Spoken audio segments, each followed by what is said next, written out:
तिरंगे के साथ में जो फील होता है ना, वो सबसे बेटर फील होता है। इंडिया को रिप्रेजेंट करने में तो बहुत अच्छा लगता है। मेरे को हॉस्टल में बहुत अच्छा लगता था। घर पे मैं 1 ईयर में 2 बार जाती थी। यहाँ पे फैमिली का प्यार मिल जाता था मुझे।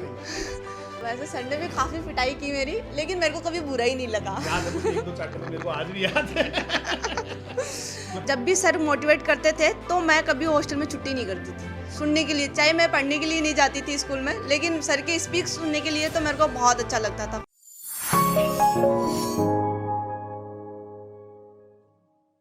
हेलो डियर स्टूडेंट्स, युवा साथियों, बुजुर्गों, नौजवानों, सभी को जय हिंद, जय राजधानी।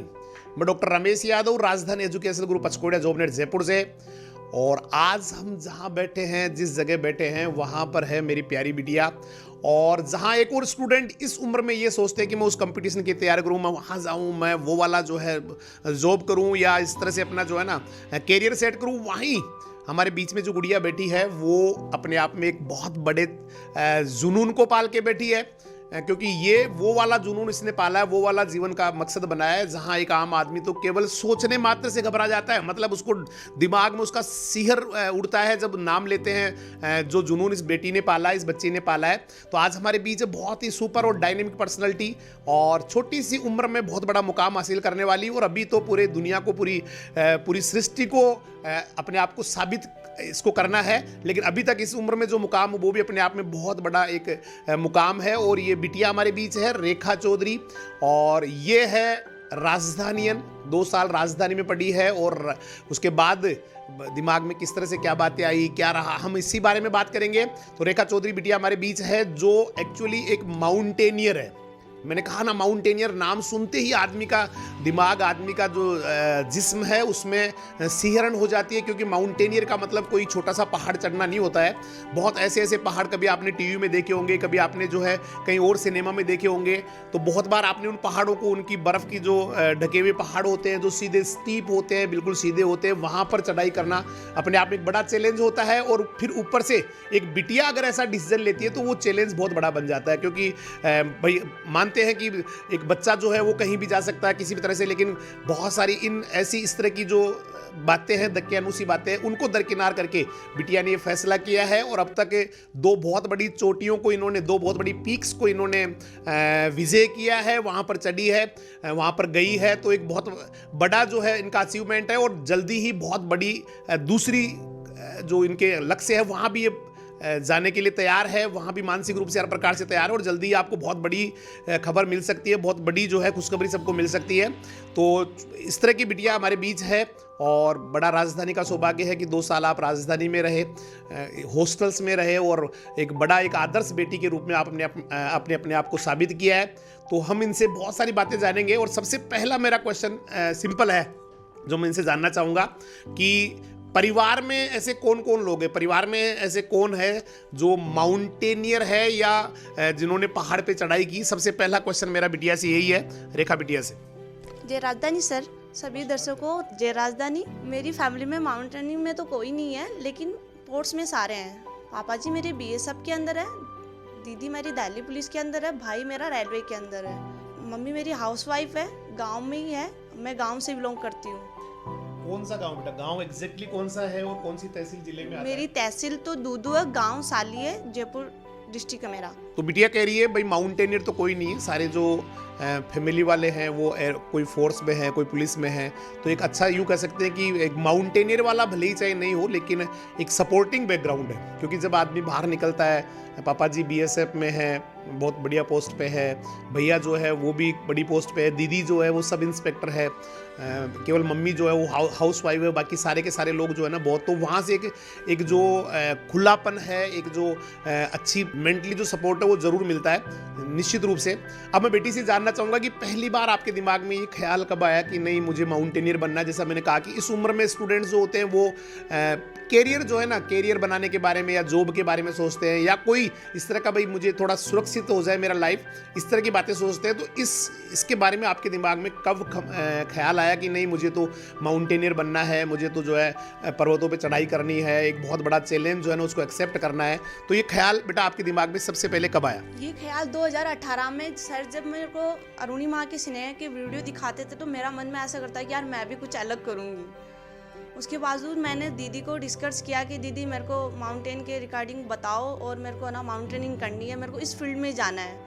तो दीदी बोली कि हाँ ठीक है। मैं दीदी को बोली कि दीदी हो सकता है मेरे से? तो दीदी ने बोला अरे क्यों नहीं हो सकता, तू तो रमेश जी सर की स्टूडेंट है, सर कुछ भी कर सकते हैं तो तू भी कुछ कर सकती है।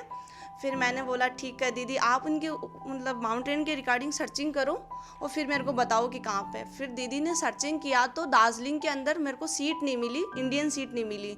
तो दीदी ने बोला कोई बात नहीं, अपन फॉरेनर सीट पे ख़रीद लेते हैं। तो मैंने 14,000 की जगह 56,000 रुपये दिए थे 1 मंथ के। मैंने फॉरेनर सीट खरीदी। फिर मैं 28 दिन की ट्रेनिंग की थी वहाँ पे। 11 दिन की तो दार्जिलिंग के हेरा फेरी किया था, जो दार्जिलिंग की सबसे ऊंची चोटी है ड्राइव, उसमें मैंने जीता था। सेकंड बात, 11 दिन वहाँ पे कंप्लीट हुए मेरे दार्जिलिंग के अंदर। फिर हमको नॉर्थ सिक्किम के अंदर लेके ट्रैकिंग मेरी चलती रहती थी, समस्या आती रहती थी। फिर मेरे को रमेश जी सर का ख्याल आता था, सर भी तो कुछ भी कर सकते हैं। उसके फिर मेरे में जुनून आता था। फिर मैं बहुत अच्छा करती थी, मेरी परफॉर्मेंस भी काफ़ी अच्छी रही इंस्टीट्यूट में भी। मेरे को फिर रोप का कैप्टन बना दिया, 9 रोप का। फिर बाद में मेरे को ऐसे पूछते थे मैडम कौन सी स्कूल से हो? मैं बोली सर बहुत बड़ी स्कूल से हूँ मैं। जो राजस्थान में ऐसे आप रेलवे स्टेशन में पूछ लोगे ना किसी को भी, तो भी ऐसे बोलोगे अरे राजधानी से।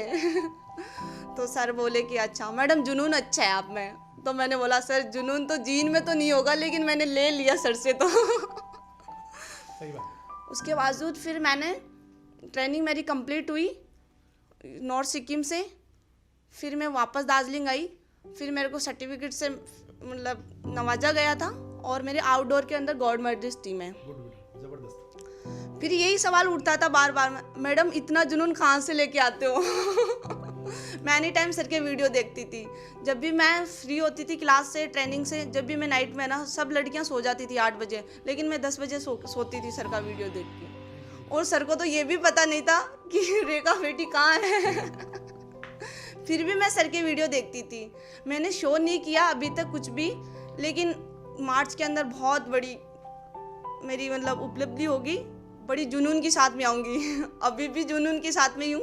तो बिटिया जब यहाँ से पढ़ के चलेगी तो एक्चुअली मुझे भी नहीं पता था कि वो कहाँ पढ़ रही है, किस कंपटीशन की तैयारी कर रही है। और अचानक आज से ठीक 1.5-2 महीने पहले फ़ोन आता है, सर प्रणाम। मैंने कहा बेटा रेखा बोल रही है क्या? हाँ सर रेखा बोल रही हूँ। मैंने कहा बेटी क्या कर रही थी दिन को, तेरे को याद ही नहीं है? बोला सर मैं हमेशा आपको याद करती हूँ, बस फ़ोन मुझे तब करना था जब कुछ अच्छा कर लूँगी। तो मैंने जो है ना 2 पीक्स को फतेह कर लिया है और अब बड़ी तैयारी कर रही हूँ। तो इसलिए सर को फ़ोन किया, क्योंकि दिमाग में यही था कि जब मैं कुछ अच्छा कर लूँगी तो ही सर से बात करूँगी, सर से फ़ोन करूँगी। इतना बेटी का स्नेह है। और अब मैं एक क्वेश्चन ये पूछूंगा कि ठीक है उस समय आपने जो डिसीजन लिया, लेकिन अब ऐसा तो नहीं है कि भाई मुझे अब तो जो है ना, मैं चूंकि आ गई हूँ, मैंने ट्रेनिंग कर ली, अब तो मेरी मजबूरी है कि मुझे ऐसा करना है। तो ये मजबूरी मानूं या जुनून मानूं? मतलब मज़ा आ रहा है इसको करने में, या अब ये यूँ हो गया कि नहीं अब तो करना पड़ेगा, सब मैंने चुन लिया? तो बेटी से मैं जानना चाहूँगा कि मजबूरी हो गई या जुनून है? आज भी बड़ा आनंद आ रहा है? मजबूरी तो मेरी कुछ भी नहीं है, अच्छी फैमिली से बिलोंग करती हूँ और जुनून ही है क्योंकि कुछ अलग करना है। सर का भी यही कहना था, मतलब जब भी मोटिवेट करते थे तो कुछ अलग करो, तो मेरे वही ख्याल आता था कि कुछ अलग ही करना है मुझे भी। अलग ही करना चाहिए, सबसे हटके करना चाहिए। और भाई सबसे हटके मतलब अलग ही होना चाहिए इंसान का। भाई सारे लोग, मैं कई बार कहता हूँ कि सभी लोग आते हैं, खाना खाते हैं, जीते हैं, है ना, बच्चों की शादी कर देते हैं और लास्ट में एक प्लॉट छोड़ के चले जाते हैं। ये तो एक आम आदमी की कहानी है। और कुछ लोग, बिरले लोग होते हैं जो कुछ अलग सोचते हैं कि नहीं मुझे कुछ अलग करना है, दुनिया में मेरी पहचान होनी चाहिए। भले ही जो है मैं बाई फेस हो सकता है किसी से नहीं मिल पाया हूँ, लेकिन अगले को जब नाम बताऊँ तो लगे कि ना हम तो आपको जानते हैं, आपको आपका नाम सुना है। तो इतना तो आदमी को कम से कम करके जाना चाहिए। भाई कुछ लोग तो मतलब हो सकता है पूरा वर्ल्ड तो, क्योंकि वो बहुत बड़ी अचीवमेंट हो जाती है, लेकिन कुछ तो लोग ऐसे हो जो आपको अनुसरण करे, आपको फॉलो करे, आप जैसा बनने की कोशिश करे। इस तरह से एक होना चाहिए।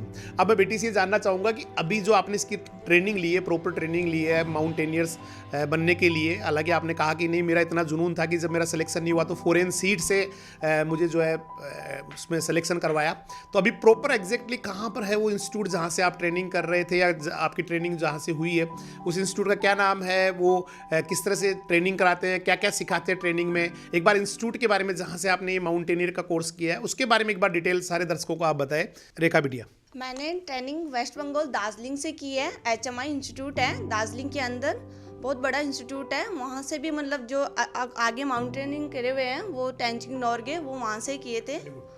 और अरुणी महा भी वहाँ से ही थी, अनीता कुंडू दीदी भी वहाँ से ही थी। तो मेरे को इंस्टीट्यूट के तो बहुत अच्छा लगा। उसके अंदर 28 डेज की ट्रेनिंग होती है।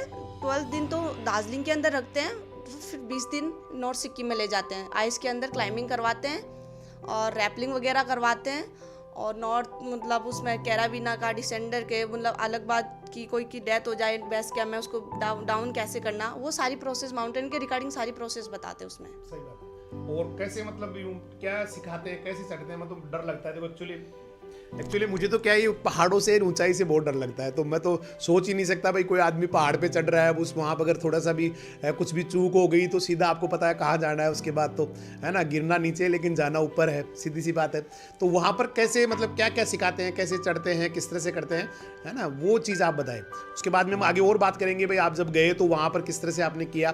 तो पहले तो इंस्टीट्यूट में जो है ना बेसिकली क्या क्या चीज़ें जो है मोटी मोटी बताई जाती है। वहाँ पे सारा सेट पहनाते हैं, कमर के अंदर हार्डनेस सेट बोलते हैं उसको। उसके अंदर कैराबिना लगाते हैं जो रोप के अंदर डालते हैं, ऊपर चढ़ जाते हैं। फिर उसमें जैसे जूमिंग करवाते हैं तो जूमर यूज करते हैं, और यदि किसी को क्लाइंब करवाते हैं तो डिसेंडर यूज करते हैं। और हेलमेट तो कॉमन हो गया उसमें। और जैसे आईसैक्स यूज करते हैं जो क्लाइंबिंग करने के लिए। पैरों के अंदर फिंगर पहनते हैं जो फ्रंट मारते हैं, बहुत कम मतलब बहुत ज़्यादा भारी होते हैं। और शूज़ आइस वाले पहनाते हैं, और उसमें रुकसुक भी यूज करवाते हैं। उसमें सारे सामान रहते हैं, sleeping bag, rappelling jacket, feathers jacket और कुछ खाने पीने का सामान सारा। मतलब 25 डे मतलब वेट हो जाता है उसमें। उसको लेके चढ़ना 25 किलो वजन को लेके चढ़ना होता है, बहुत बड़ी बात होती है। चलिए मैं अब सबसे जो इम्पोर्टेंट क्वेश्चन है, क्योंकि हर दर्शक ये जानना चाहेगा कि रेखा दीदी ने जो है कहाँ मतलब किस किस पीक को अब तक सबमिट किया है, मतलब कौन कौन से पीक पे आप चढ़ चुके हैं। तो एक बड़ा अच्छा वाला क्वेश्चन है कि अभी तक आपने कौन कौन से पीक को किया है और वो कहाँ पर है, और उनकी एक्चुअल हाइट जो है कितनी है, कितनी हाइट तक आप जो है उनके ऊपर जा चुके हैं, या कितने हाइट पर उनका फाइनल जो पीक है वो कितने हाइट का है। तो ये एक बड़ा एक अच्छे वाला क्वेश्चन है जो हर व्यक्ति, हर जो दर्शक है वो जानना चाहेगा कि अब तक कौन कौन सबमिट किए और कितनी कितनी उनकी हाइट रही है। मैंने फर्स्ट में रैनॉक पीक किया है जो बेस कैम्प से 16,207 फीट है, और मेरा बेस कैम्प है 14,500 फीट। उसमें बहुत प्राउडली फील होता है, ऐसा लगता है कि इंडिया को रिप्रेजेंट कर रहे हैं बहुत ज़्यादा। और मेरे को तो बहुत अच्छा लगता था वहाँ पे मैंने जब फतेह किया था रैनॉक पीक, तो मेरे को तो सर की बहुत याद आती थी। वहाँ पे भी सर की बहुत याद आती थी सर की एक बात आती, कुछ नया करो, बस हट के करो, कुछ नया करो। ये सर का जुनून मेरे में तो मतलब खून में बहता था कि हाँ कुछ नया करना है मुझे। तो वहाँ पर जब आप रैनॉक पीक पे गए, या दूसरा पीक मुझे तो नाम भी याद नहीं हुआ उनका, इतनी हाइट पे आप गए हैं, 16,000 फीट है, 14,000 14,500 फीट है। तो वहाँ पर क्या क्या एक्चुअल में क्या क्या समस्या आती है कि जो माउंटेनियर होता है उसको क्या क्या परेशानी आती है, किस तरह का जो है ना दिमाग में एक, क्योंकि मैंने तो कहा ना मुझे तो नाम से ही डर लगता है, इनकी पीक के नाम से डर लगता है। मेरा तो बिल्कुल लकवा मार जाता है, बॉडी पे पूरा खून जो है वो जम सा जाता है। तो वहाँ पर क्या क्या समस्या आती है जब आपने पीक पे चढ़ाई की, तो कैसी कैसी परेशानियों का सामना करना पड़ा, किस तरह की जो है ना स्थितियाँ बनी, क्या रहा मतलब उनका एक्सपीरियंस, थोड़ा सा उसके बारे में बताइए। हमारा ऐसा प्लानिंग थी कि कल रैनॉक पीक सबमिट करना है, तो नाइट में 5 बजे स्नोफॉल होती थी, उसके बाद में आइस गिरती थी बहुत ज़्यादा, तूफान भी आते थे, और मतलब कोई किसी की बीपी हाई हो गई उसको डाउन करने में रहते, चलो वो पीक नहीं करेगा। अदरवाइज खाने में प्रॉब्लम आती थी, वही लाइन लगती थी राजधानी की जैसे मेरे को तो एक्सपीरियंस बोलता वो तो सर वहाँ पे तो। और फिर रैनॉक पीक करते थे तो नाइट में प्लानिंग होती थी कि कल कैसे जाना है, कितने का रोप बनेगा, कितने का ग्रुप बनेगा, कैसे चढ़ना है, कौन से मतलब वेरियम यूज करना है।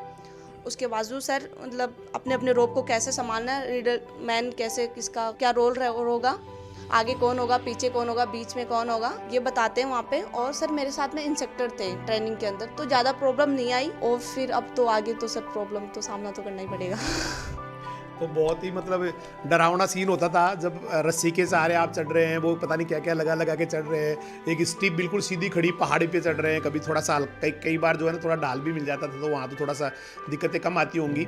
लेकिन जहाँ सीधा ही चढ़ना होता है यूँ करके, आपने कभी देखा होगा मूवीज़ वगैरह में, मैं तो देख के डर जाता हूँ किस तरह से कितनी उस पर होता है। और नीचे जब आदमी देख लेता है, भाई मैं तो नीचे देख लेता हूँ, कभी कभी पहाड़ों में घूमने जाता हूँ तो नीचे देखने पर मुझे लगता है पता नहीं कुछ दिख ही नहीं रहा नीचे।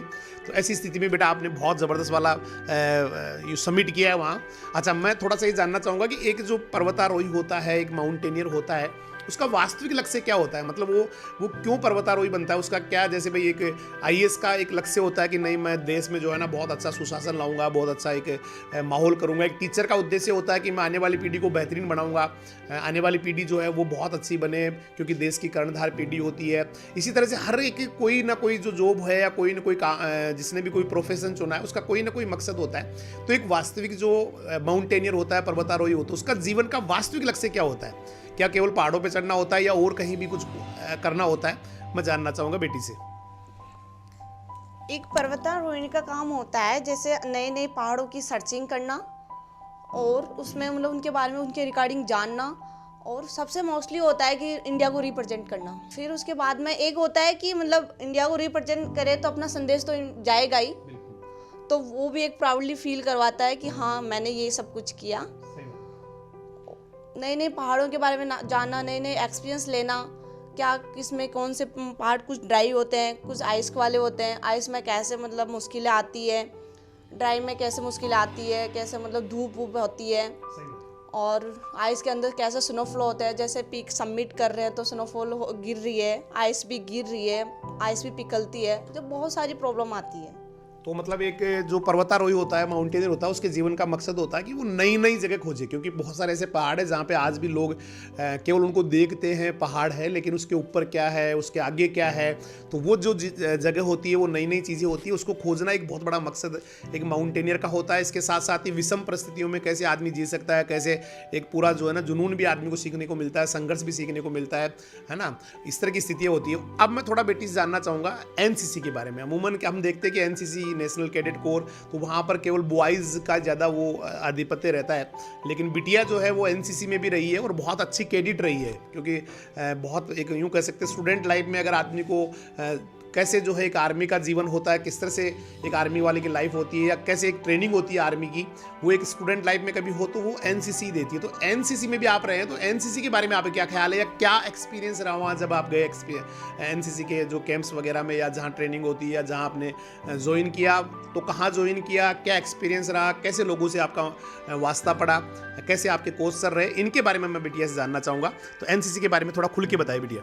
इसी में जब मैंने ज्वाइन किया था, एडमिशन लिया था कॉलेज में, लाल बहादुर शास्त्री कॉलेज तिलक नगर के अंदर, जयपुर के अंदर, तो सर मेरे को ऐसा लगा था कि शायद रिटर्न अपना क्लियर नहीं होगा तो एनसीसी में अपना मतलब नंबर नहीं पड़ेगा, सिलेक्शन नहीं होगा। तो उसके बावजूद मैंने रिटर्न दिया तो सारी गर्ल्स बोल रही थी अरे यार हमने तो ये कर रखा, मैंने तो ये तैयारी। मैंने बोला देखो मैंने तैयारी तो की है, लेकिन मेरे को पता नहीं कि मेरा होगा नहीं होगा, लेकिन मैं बहुत अच्छा करूँगी।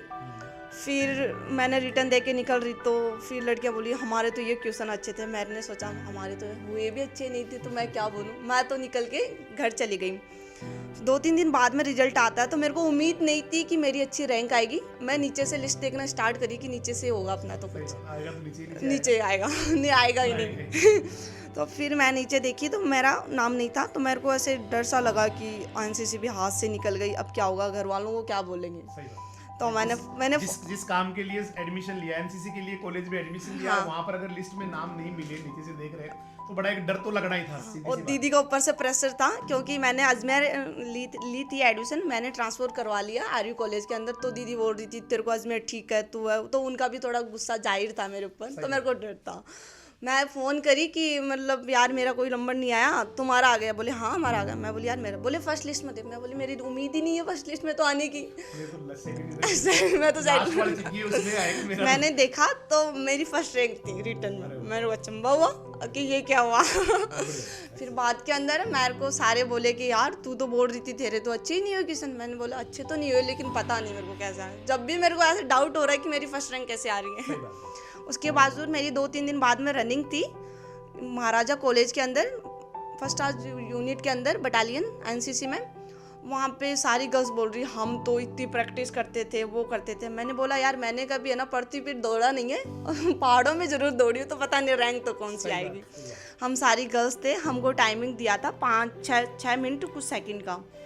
सारे खड़े थे, सारी गर्ल्स मतलब ऐसे वार्म अप कर रही थी, नहीं मेरी फर्स्ट रैंक आएगी। मैं तो है ना गाड़ी के टायर के नीचे बैठी थी। सही बात है भाई, सारे वहाँ तो क्या ज्यादा अपन भाई गाँव के हैं तो वहाँ तो वैसे भी अपन थोड़े सीधे से होते हैं, वहाँ वो तो बड़ी फर्राटेदार बोलते रहते हैं बच्चे शहरों के। तो मैं तो चुपचाप से बैठी थी। तो फिर रनिंग के लिए लाइन लगी, तो मैंने 2 राउंड अच्छे से निकाले, तो सारी लड़कियां पीछे थी, तो मेरे को हुआ तो सारी गर्ल्स पीछे, मैं आगे। फिर मैंने मतलब वो जुनून हुआ, फिर मेरी फर्स्ट रैंक आई एनसीसी में। तो सीओ सर मेरे को आके पूछते हैं, अरे तेरी फर्स्ट रैंक है? मैं बोली हाँ सर, लेकिन मेरी तो अच्छी रनिंग भी नहीं है, मैंने तो पहाड़ों में दौड़ा है, ग्राउंड कभी दौड़ा नहीं। लेंस में दौड़ने का मेरे को एक्सपीरियंस। हाँ, तो फिर सर बोलते हैं नहीं आपके ना एनसीसी में फर्स्ट रैंक, उसमें रनिंग में फर्स्ट रैंक है। फिर इंटरव्यू के लिए मेरा कुछ टाइम बाद में इंटरव्यू होता है। मेरे पास में ज़्यादा सर्टिफिकेट नहीं थे, ये पिक के थे, माउंटेनिंग के थे। पहले मैं बचपन में स्पोर्ट्स से थी, लेकिन इतने कुछ भी नहीं थे, उनके सामने कुछ भी नहीं थे। कुछ गर्ल्स जूडो की थी, उनके तो फाइल्स बड़े भरे थे, बहुत बड़े बड़े। फिर बाद में लाइन लगी हुई थी, मेरा फर्स्ट इंटरव्यू था। मेरे को बोले कि उसकी जिसकी फर्स्ट रैंक आई रनिंग में उसको बुला के लेके आओ। फर्स्ट इंटरव्यू था, तो मैंने सोचा फर्स्ट में तो पता नहीं क्या क्या पूछेंगे, गलती हो गई फर्स्ट रैंक लाते तो।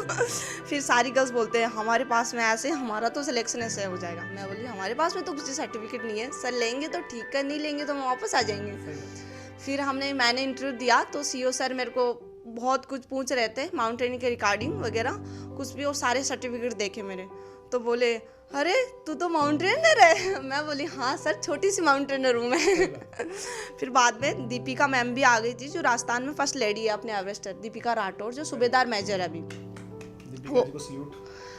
तो फिर वो भी आ गए थे, फिर उन्होंने काफ़ी मोटिवेट किया। मेरा इंटरव्यू काफ़ी अच्छा गया, लेकिन मेरे को उम्मीद नहीं थी कि मेरा एनसीसी में सिलेक्शन होगा। फिर भी मेरे को उम्मीद नहीं थी।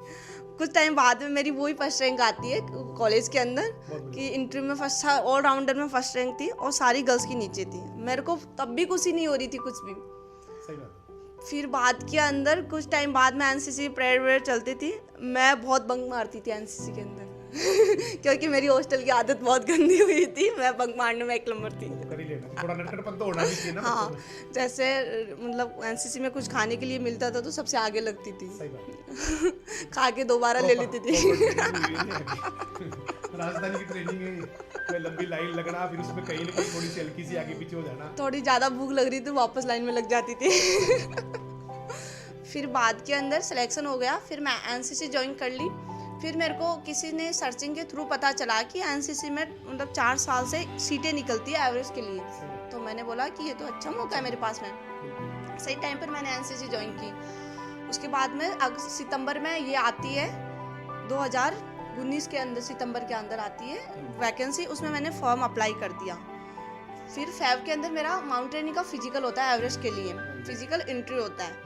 इंटरव्यू होता है तो मेरे को तब भी उम्मीद नहीं थी, ऑल राजस्थान के बच्चे थे, बिल्कुल उम्मीद नहीं थी कि मेरा सिलेक्शन होगा। एवरेस्ट तो अपने आप में बहुत बड़ा चीज हो गया, वहाँ तो सोचना ही बड़ी बात हो गई, सिलेक्शन तो बहुत आगे की। हाँ, वहाँ पे भी बहुत सारी गर्ल्स थी, ऑल राजस्थान गर्ल्स थी, ऑल राजस्थान बॉयज थे, एनसीसी के कैडेट सारे थे। वहाँ पे वही बोल रहे थे हमने तो ये किया, हमने तो वो किया। मैंने बोला मैंने तो कुछ भी नहीं किया। तो सही बात है, मेरे घर वालों का, माता पिता का, गुरुजनों का आशीर्वाद, मैंने तो कुछ नहीं किया। फिर बोलते हैं कि चलो ठीक है, रनिंग के लिए प्रिपरेशन कर लो। तो मेरी वहाँ पे 5 किलोमीटर रनिंग में फर्स्ट रैंक थी। 5 किलोमीटर बहुत बड़ी बात होती है। फर्स्ट रैंक थी, सारे ऑल राजस्थान के बच्चे दौड़ रहे थे। फिर मेरे को सिक्किम के सीओ सर आए थे इंटरव्यू लेने के लिए और सिलेक्शन के लिए।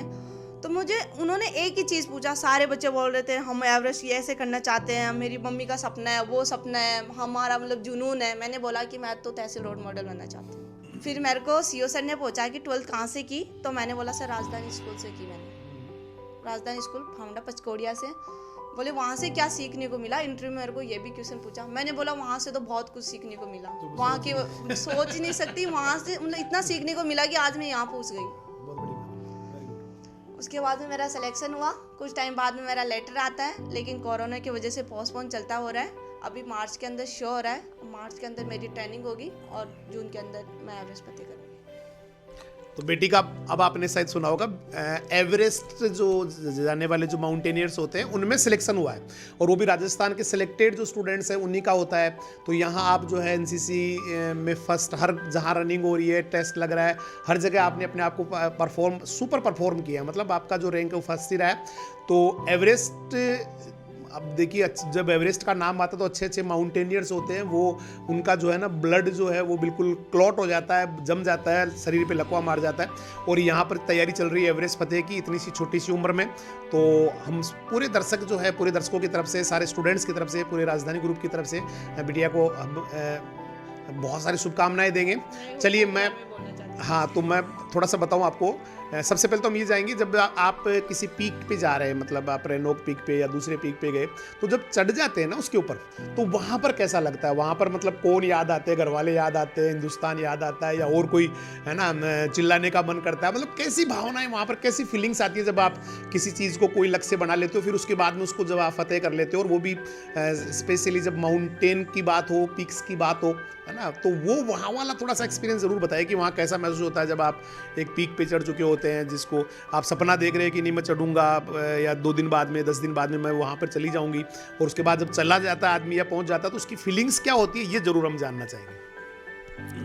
पहले बात तो है कि तिरंगे के साथ में जो फील होता है ना, वो सबसे बेटर फील होता है। वेरी गुड, बिल्कुल। और सेकंड बात, उस टाइम मतलब पीक क्लाइंब करते हैं, बाद में पहले तो मम्मी पापा के ख्याल आते हैं कि अपनी मम्मी पापा तो यहाँ मतलब इतनी ऊंचाई पे पहुंचा रहे हो, मम्मी पापा कहाँ होंगे? हाँ कहाँ होंगे। आपकी भी मेरे को बहुत याद आती थी कि इस टाइम सर को पता चले, मैं यहाँ से सैटेलाइट से बोलूँ कि सर मैंने ये पीक क्लाइंब कर लिया, तो सर की क्या फीलिंग हो वहाँ पे कि बच्ची ने ये कर लिया।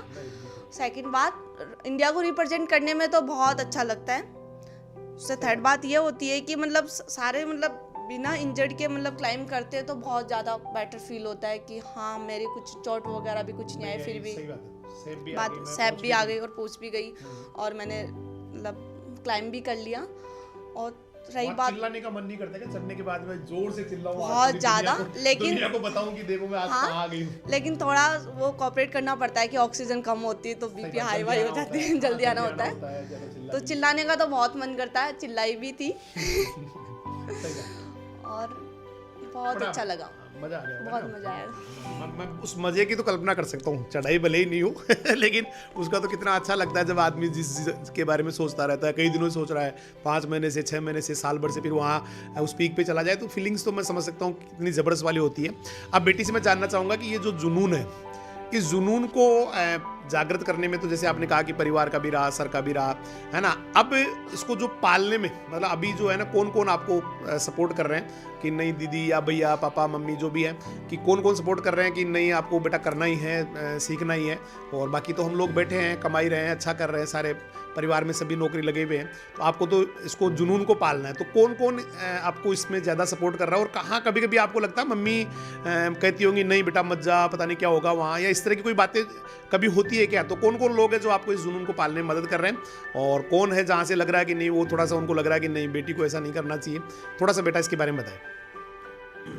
पापा जी और दीदी का तो फुल सपोर्ट है। मम्मी कभी कभी ऐसे बोलती है कि नहीं नहीं जाना, पता नहीं क्या होगा वहाँ पे, मैं इतनी पाली पोसी बेटियों को नहीं भेज सकती, तो दीदी के सामने बोलती, तो दीदी ये बात बोलती है, अरे मम्मी पता नहीं किसकी स्टूडेंट है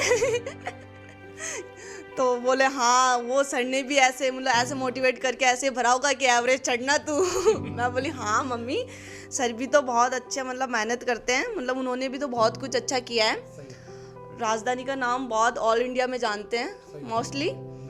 तो मम्मी ऐसे बोलती है, भाई वगैरह सबका सपोर्ट है, फैमिली का फुल सपोर्ट है मेरे पास, और ज़्यादा मोस्टली दीदी का सपोर्ट ज़्यादा है। दीदी बहुत ग्रेट है बेटा। मैं फैमिली के बारे में जिनसे मिला हूँ ना, वो उनमें दीदी बहुत एक्टिव और ज़बरदस्त पर्सनैलिटी है। मैं बेटी को, उसको भी, बड़ी वाली बेटी को भी खूब आशीर्वाद दूंगा, और आपको इतना सहयोग किया है सारे परिवार ने, उनको भी मैं चाहूँगा, क्योंकि एक बड़ी प्रेरणा होती है। हम लोग जहाँ ये सोचते हैं, स्पेशली जो बेटी का गाँव है, देखिए मैं आपको बता दूँ, हो सकता है कोई जयपुर शहर में बेटियाँ बहुत आगे पढ़ना चाहती है, बढ़ना चाहती है, लेकिन उधर उस गाँव में जहाँ बच्चियों को पढ़ाने में भी आदमी को दिमाग में सोचता है कि नहीं मैं हॉस्टल में डालूंगा, कहाँ रखूँगा। बेटी ने जो है ना ज़्यादातर एजुकेशन अपनी हॉस्टल में की, उसके बाद में आज भी जो सारा माउंटेन का ये जो माउंटेनियर का है वो सारा बाहर ही रहना होता है। तो इतना बिलीव करना बेटी पे और बेटी का उस बिलीव पे खरा उतरना एक बहुत बड़ी बात होती है। और उन व्यक्तियों के लिए, उन परिवारों के लिए तो ये बहुत बड़ी प्रेरणा है जो सोचते हैं कि नहीं बेटी की तो हमें जो है ना 10वीं 12वीं पढ़ानी है, उसके बाद में शादी कर देनी है। एक आज भी लोगों के एक विचारधारा है, तो उनके लिए तो बहुत बड़ी प्रेरणा है कि नहीं आप जो है ना बेटी को सपोर्ट करें, उस पर पूरा बिलीव करें, विश्वास करें और बहुत अच्छा कर सकती है। आज बिटिया बहुत अच्छा कर रही है और अब एवरेस्ट पे जा रही है, तो आप सोच लीजिए कितना बड़ा एक अचीवमेंट होगा जब एवरेस्ट पे आप चढ़ जाते हैं। राजस्थान से हैं फिर एवरेस्ट पे जा रहे हैं, तो एक बहुत बड़ा उपलब्धि हो जाती है, बहुत बड़ी एक अचीवमेंट हो जाती है। एक बड़े एक जो हिंदुस्तान की जो फेयरिस्ट है, मतलब लिस्ट है जिसके अंदर लोग चढ़े हैं, उनमें आपका नाम आ रहा है, या वर्ल्ड के जो चुनिंदा लोग जिन्होंने एवरेस्ट को फतेह किया उनमें नाम आ रहा है, तो एक बड़ी एक अच्छी वाली फीलिंग्स होती है।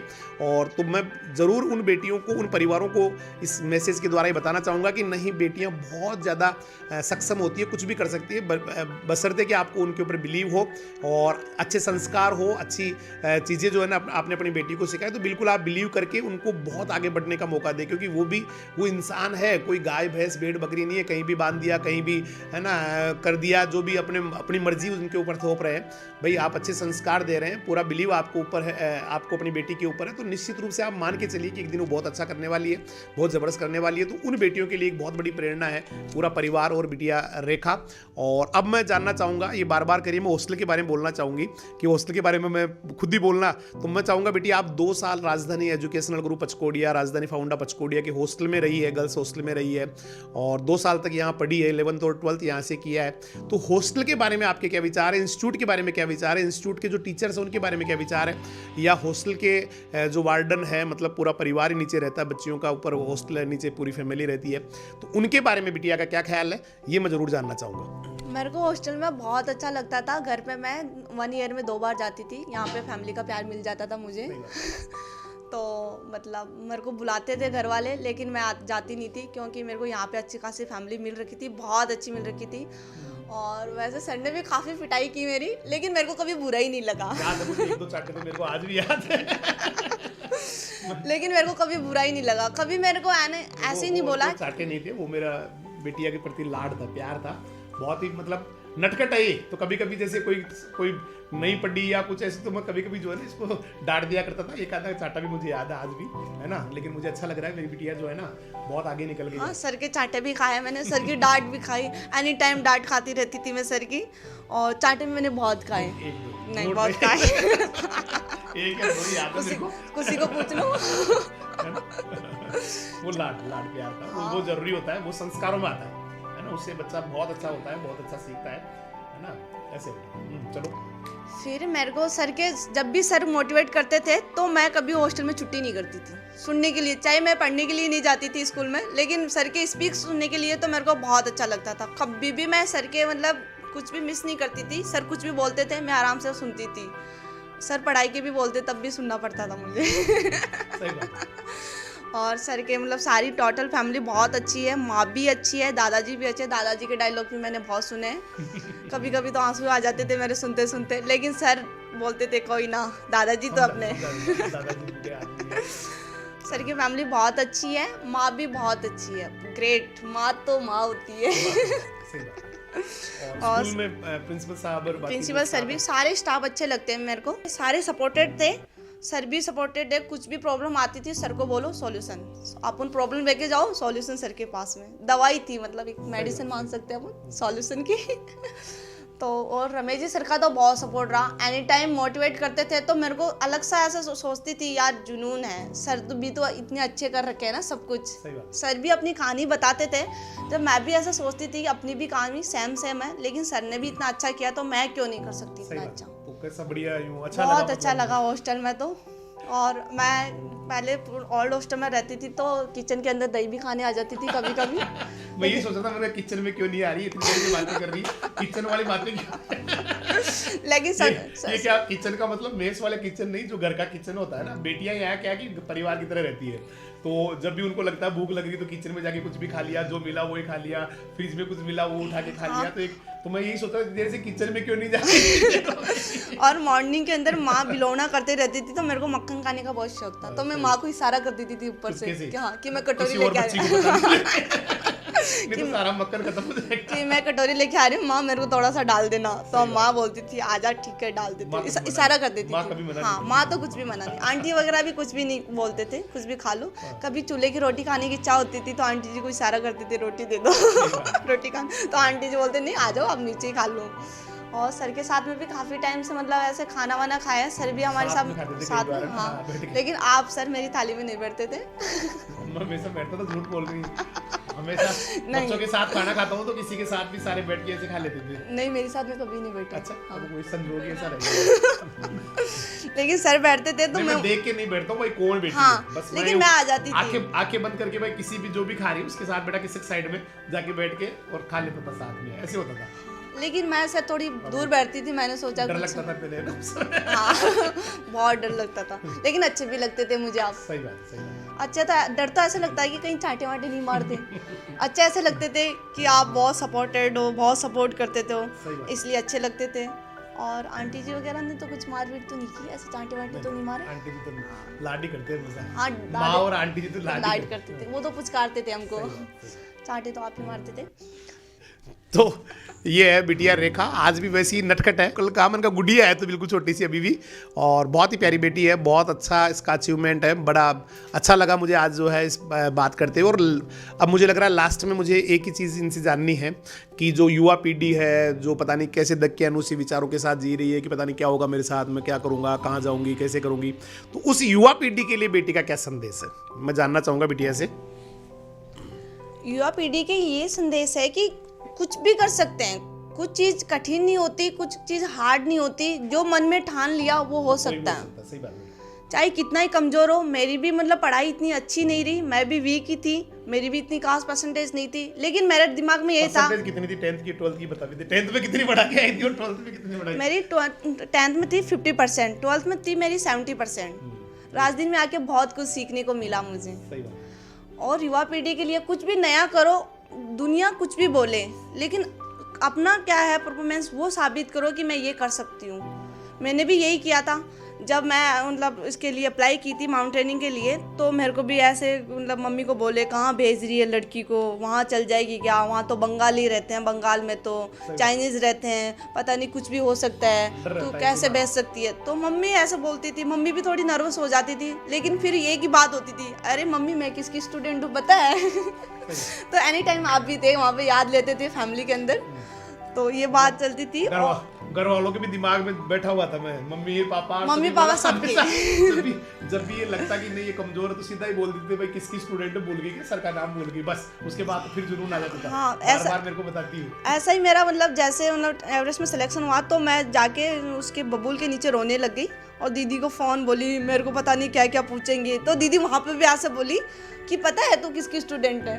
वो इतने बोलते हैं कि मतलब कुछ भी बोल रहे हैं, लेकिन है ना सब सुनते हैं उनकी। सही बात। तो दीदी का भी मतलब दीदी भी आपको ऐसा बोलती है कि ग्रेट पर्सनालिटी है सर की, बहुत ज़्यादा। बेटी का बहुत धन्यवाद। और एनी टाइम कहीं भी बात होती है, गेस्ट आए हुए रहते हैं तो कभी पूछ लेते हैं कि 12th कहाँ से की, 10th कहाँ से की और कहाँ रहे हुए हैं, तो दीदी बोलती है रमेश जी सर से, मतलब स्कूल का नाम तो बिल्कुल नहीं लेते, सर का ही नाम लेते हैं, फिर तो सब जान जाते हैं। और एनी मतलब छोटे वाला भैया है उसकी भी स्कूल के बारे में बताते हैं तो बोलते हैं नहीं रेखा जैसी स्कूल तो कहीं है ही नहीं। सही बात। एनी टाइम यही बोलते हैं। बात कहीं नाइट में भी हम चल रहे हैं, ड्राइविंग कर रहे हैं या फिर टूर कर रहे हैं कुछ, तो आपको तो एक बार याद लेते हैं। बहुत बहुत धन्यवाद। तो युवा पीढ़ी के लिए यही संदेश है कि कुछ नया करो ना, तो दुनिया कितनी बोले, लेकिन खुद के मन में क्या है वो आप करो। ऐसा नहीं है कि दुनिया बोल रही है तो पीछे 2 कदम पीछे, और दुनिया बोल रही 2 कदम आगे रखो। दुनिया का मुंह मतलब कुछ टाइम के खुला रहेगा, बाद में आप कुछ भी अच्छा करोगे तो अपने आप चुप हो जाएगा। सही बात। मेरे फ्रेंड्स के भी बहुत सपोर्ट रहा है मेरे पास में हॉस्टल में। खुशी भी मेरे को मोटिवेट करती थी। खुशी तो यहाँ आई हुई है, एक बार बचाऊंगा, खुशी आई बेटी आजा।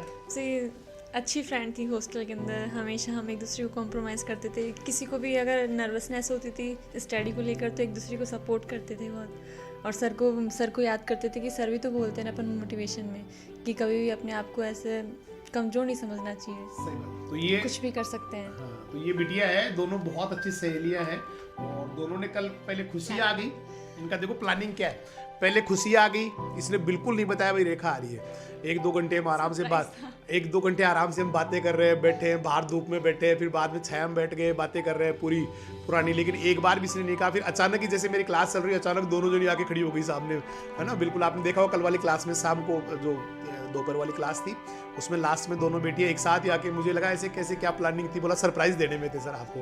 तो ये बहुत एक अच्छा होता है। दोनों सहेलियां आज भी ये करिए, हम दोनों आज भी जो है ना एक दूसरे से बात करती है, एक दूसरे के सुख दुख की बात करती है, जब भी कोई एडवाइस लेनी होती है तो बात करते हैं। तो इस तरह का दोनों बेटियों का जो है स्नेह है, तो बहुत अच्छा लगा सभी को। मुझे लग रहा है शायद ये जो इंटरव्यू है ये स्पेशली उन बेटियों के लिए, उन परिवारों के लिए जो समझते कि नहीं बेटियां कुछ नहीं कर सकती, बेटियां बहुत कुछ कर सकती है, उन सब के लिए एक बहुत बड़ा प्रेरणा मेरे हिसाब से ये रहेगी। और आप जो है ना, आपकी बहन है, आपकी बेटी है, आपकी बच्ची है, तो उसको बहुत मोटिवेट करें, क्योंकि बच्चियां वाकई अगर हम बच्चों का और बच्चियों का आज देखें तो बच्चियां ज़्यादा बेहतरीन कर रही है, क्योंकि उनका पूरा फोकस जो है ना वो केवल मकसद पे होता है। बच्चे तो फिर भी कई बार दिमाग में कुछ और बातें चलती रहती है, मुझे वो भी करना है, उसको पीटना है, उसको लाना है, उसको है ना सलटाना है, निपटाना है, ऐसे रहता है। लेकिन बेटियों के तो दिमाग में केवल एक ही रहता है कि नहीं मुझे अच्छा करना है, मुझे पढ़ना है। तो आप बिलीव करें अपने बच्चियों पे, बेटियों पे, और अच्छा करते रहें, बेहतरीन करते रहें। इन्हीं शुभकामनाओं के साथ सभी का बहुत बहुत धन्यवाद। नमस्कार, जय हिंद, जय राजधानी।